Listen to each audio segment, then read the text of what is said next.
gracias por acompañarnos. Ya estamos listos en Entrevista a Venevisión, tal cual como lo anunciamos. Está aquí en el estudio con nosotros Will Rangel. Él es presidente de la Central Bolivariana Socialista de Trabajadores. Siempre muy interesante la conversación con usted. Gracias por acompañarnos en la tarde de hoy. Bueno, gracias a ti por la invitación, a Venevisión, y un saludo clasista y socialista y revolucionario a todos los trabajadores y trabajadoras de Venezuela. A propósito de la clase trabajadora de Venezuela, hay unas declaraciones que recientemente se hicieron de la Unión Nacional de Trabajadores que voy a citar para ver cuál es la interpretación que usted le da. Ellos aseguran que hoy en día la clase obrera no tiene color político ante el panorama económico tan complicado. ¿Cuál es el escenario hoy de la clase trabajadora? ¿Sigue siendo una fortaleza para el Partido Socialista Unido de Venezuela? ¿Cómo se han visto tocados los intereses de los trabajadores venezolanos? Y si existe esa lealtad política totalmente y absoluta al Partido Socialista Unido de Venezuela. Mira, primero principal, el comentario que viene de la OIT, que es un sector que ya demostró hace tiempo que está desvinculado totalmente con los trabajadores y las trabajadoras venezolanas, ¿no?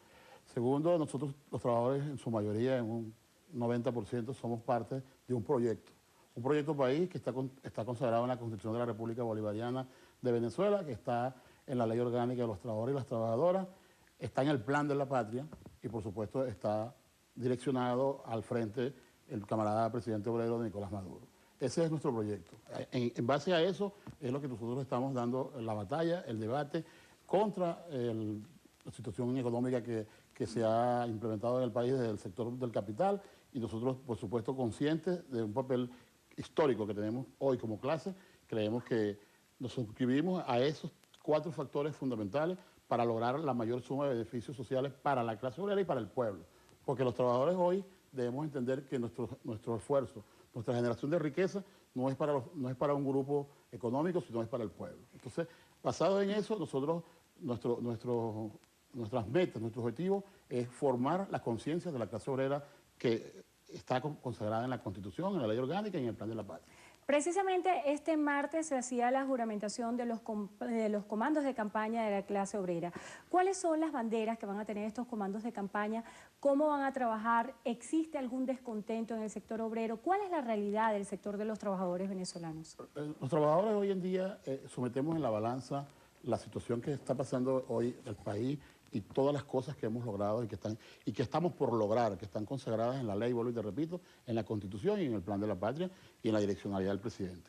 Nosotros, cuando metemos en una balanza todo eso, jamás vamos a dejar todo el futuro de la patria, todo el futuro de la familia venezolana y de los trabajadores por la situación que está coyuntural actualmente, y para eso también ponemos nuestros hombros, nuestras fuerzas, nuestra inventiva para ayudar a derrotar de una vez por todas a esos apátridas que pretenden arrodillar al pueblo con el hambre, con las colas, con el bachaqueo, que es una situación que ha creado una situación degenerativa, pues, pueblo contra pueblo, vendiéndole los productos, robándole los productos que el Estado trae subsidiados, se los llevan al país hermano, Colombia. Bueno, el llamado fundamental que le podemos hacer desde la clase obrera a los que están en ese acto delictual, porque es un delito, que tengan conciencia, que respeten a su patria. Si son venezolanos, ¿por qué van a agredir? ¿Por qué van a bachaquear, a llevarse los productos hacia otra patria si son los productos que la revolución, que el pueblo está produciendo para el abastecimiento interno? Entonces, los trabajadores estamos hoy conscientes de eso y por eso nos lanzamos por la calle del medio a juramentar por lo menos 10 trabajadores por los 87 circuitos que van a haber de las elecciones, porque entendemos que lo superior es la Asamblea Nacional.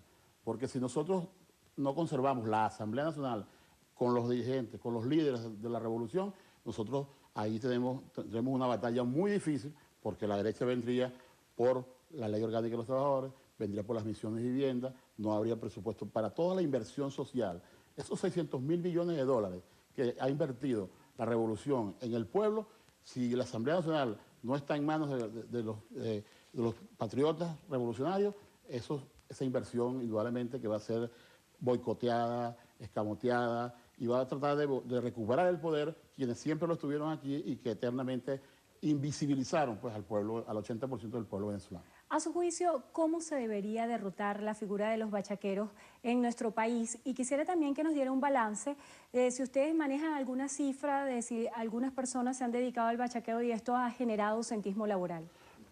Bueno, mira, bajo el pretexto de que tengo que ir a hacer cola para hacer los productos, obviamente hay gente que pide sus permisos y esta situación, pero es una situación que degenera pues, en situaciones laborales. Pero en realidad lo importante aquí es entender que eso forma parte del plan contra la patria. O sea, parte del plan desestabilizador, del plan económico.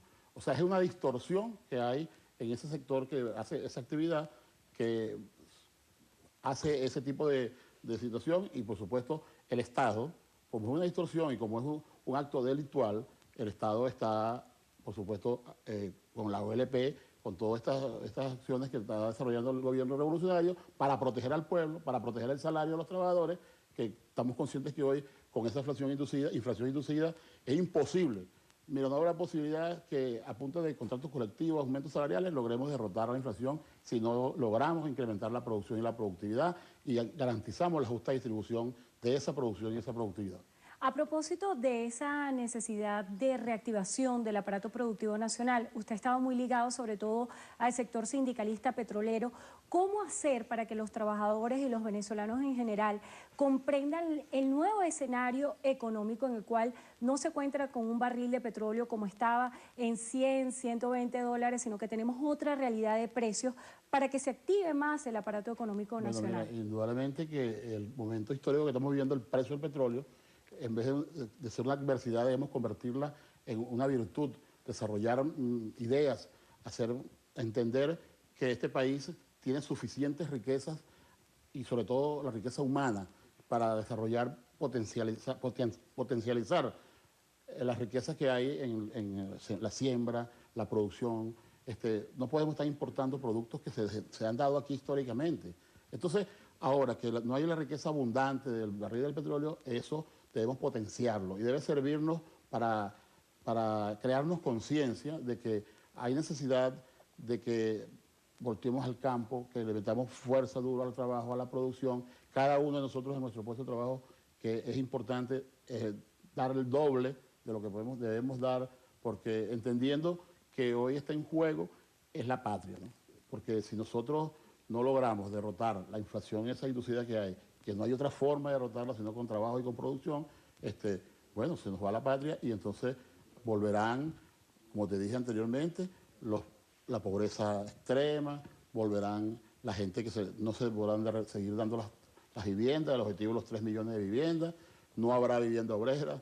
Bueno, vendría la debacle porque, bueno, ahí están los ejemplos. Los ejemplos están en el mundo. En la gran Europa, lo primero que hacen cuando llega el capital, las crisis, es atacar a los trabajadores, prestaciones sociales a los trabajadores, las jubilaciones, que en este país la jubilación se ha reivindicado hasta las madres, por ser madre de un hogar donde tú trabajas, eso te da un derecho a tener una pensión digna por ser madre y estar en Venezuela, es tu gota de petróleo, pues. Hablando un poco acerca de la agenda que ustedes están manejando dentro de la Central Socialista de Trabajadores, veo que el 5 de noviembre van a tener un acto que es la celebración en Venezuela de la derrota del ALCA. Hay muchas lecturas que se han dado acerca de si sería útil haber implementado el ALCA o no, cuáles son los beneficios del ALBA. A propósito de esto, ustedes tuvieron una reunión reciente donde celebraron la consolidación de los trabajadores del ALBA. ¿Cuáles considera usted son las ventajas del ALBA y por qué celebrar la derrota del ALCA? Bueno, primero, la derrota del ALCA fue fundamental porque, bueno, era imponer pues, un régimen imperial en la producción y la productividad de nuestros pueblos. Era algo devastador. Pues, o sea, y bueno, ahí nació la idea de Lula, del presidente Castro, de Juan Chávez, Kirchner, cuando en Mar del Plata lanzaron ALBA. Ante el ALCA, la alternativa bolivariana. Entonces, bueno, ¿cuáles son las ventajas? Bueno, indudablemente que están ahí. Mira, es la geopolítica que Juan Chávez, la integración de los pueblos, es la cooperación, es toda esa integración que se ha hecho de la energía, que el comandante Chávez desarrolló, Petrocaribe, UNASUR vino después, todas estas cosas tan importantes que venimos haciendo, bueno, y los trabajadores también en nuestros sectores hemos venido reuniéndonos, y ahora el 24 de julio, en el marco del natalicio del Libertador y del comandante Chávez, en Venezuela se oficializó el bloque de ALBA de los trabajadores. Hace poco fuimos del 2 al 5, estuvimos en el CARICOM, reunidos con los países, allí debatimos muchos puntos de agenda de ese congreso, porque es el sexto, pero también en Venezuela pues llevamos nuestra posición en cuanto al discurso y en cuanto a nuestro planteamiento en la situación que venimos pasando con Guyana, explicando nuestra realidad del Esequibo y explicando pues ese discurso que para nosotros como trabajadores nos parece magistral, que dio el presidente Nicolás Maduro ante la Asamblea Nacional. Lo debatimos con los compañeros del ALBA, los trabajadores, del CARICOM, y bueno, sale un gran documento allí de apoyo a Venezuela, y posteriormente vamos a hacer inclusive una actividad que va a ser en Brasil entre la Central de Trabajadores de Guyana y la Central de Trabajadores de Venezuela. Bueno, ellos también comparten con nosotros de que la necesidad de que como pueblos hermanos lleguemos a un acuerdo por la vía de la negociación, por el Acuerdo de Ginebra, como nuestro presidente lo ha mantenido, y nosotros como trabajadores y trabajadoras lo acompañamos en todos sus planteamientos. Se nos está agotando el tiempo. Volviendo al tema de la realidad, de la situación que viven hoy los trabajadores en Venezuela, ¿cuál pudiera ser el diagnóstico que usted realiza acerca de la clase obrera? ¿Cómo está hoy el obrero venezolano? Mira, el obrero venezolano, lo primero que debemos privilegiar es que tenemos todas las herramientas necesarias para asumir el control de la producción y la productividad, lo que nosotros llamamos en la ley el proceso social del trabajo. Es algo más allá del mero sindicalismo tradicional, lochero, de un contrato colectivo, reclamos, y eso, no. Hoy los trabajadores y trabajadoras tenemos la posibilidad cierta de asumir el control de la producción y de nuestras empresas, tanto al sector privado como al sector público. Pero es indudablemente que debemos llegar al entendimiento y a la formación.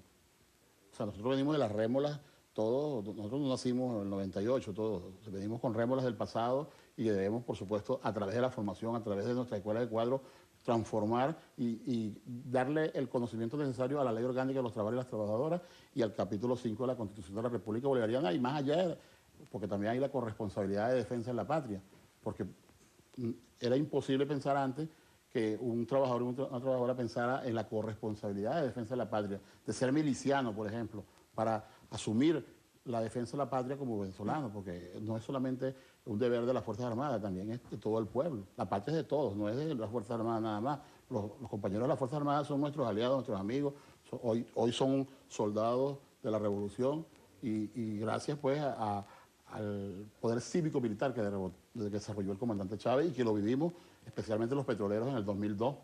En el 2002, cuando las tecnocracias de PDVSA, los 20.000 y tantos, bueno, no los 20.000, los que dirigían la tecnocracia, porque parte de esos 20.000 se fueron ahí atrás de esa gente y perdieron todo, lamentablemente, por falta de conciencia, pues, porque tenían conciencia capitalista siendo unos hombres y mujeres del pueblo. Nosotros hoy vivimos en el 2002, en lo cívico-militar, pero lo vivimos de una manera natural. Hoy lo estamos desarrollando, hoy estamos construyendo, y más temprano que tarde tendremos todos los trabajadores y las trabajadoras milicianos para la defensa de la patria, la corresponsabilidad de la defensa de la patria. Bueno, agradecemos a Will Rangel, presidente de la Central Bolivariana Socialista de Trabajadores, por haber estado con nosotros hoy en Entrevista a Venevisión. Y a ti te lo agradecemos en nombre de todos los